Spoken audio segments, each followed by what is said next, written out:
Bonjour, aujourd'hui le message est le ruisseau de Dieu. Le ruisseau de Dieu dans ma vie est rempli d'eau. Dieu visite la terre et la comble de richesse. On ne doit pas douter du ruisseau de Dieu. Il y a toujours de l'eau dans son ruisseau. Dieu s'occupera d'arroser ma semence. Il s'occupera d'arroser mon champ de prière. Dieu va arroser la suite parce qu'il est rempli d'eau. Ce qui est rempli d'eau, ce ruisseau, est les louanges et les reconnaissances, déclarations de foi. Tu prépares le blé quand tu fais comme ça. Il nous appelle à attendre, semer, espérer, arroser, remercier et récolter. Il y a un fruit à nos prières. Il nous appelle à attendre et être dans l'espérance et croire en lui. Espérance dans la foi et croire qu'il peut faire des bénédictions dans notre vie. Le ruisseau de Dieu n'est jamais sec.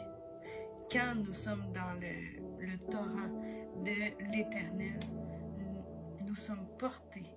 Dieu contrôle nos pas quand on le suit. Amen. Il faut prier, demander, mais avec espoir à la fois, une semence, mais à la fois aussi, mon cœur va être aussi transformé, labouré, travaillé par le Seigneur. Il va avoir un fruit à ce jour. Quand on prie, on a un fruit, mes frères et sœurs, on a le fruit de l'Esprit qui grandit en nous. Amen. Et c'est là que Dieu nous rencontre et qui nous donne la bénédiction parce qu'on aime Dieu de tout notre cœur. Dieu n'empêchera pas toujours que nous traversons des épreuves en souffrance. Il est essentiel de connaître ses promesses. Dieu transforme le mal qui nous affecte en bien et bénédiction si fidèles attachés à lui.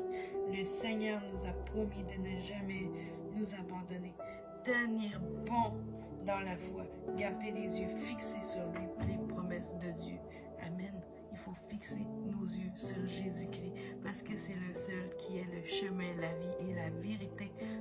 Et rien ne mène au Père sauf lui. Amen. Il y a juste lui qui peut nous amener au Père céleste. Donc on doit croire en lui, on doit croire en ses promesses pour qu'on puisse avoir des bénédictions dans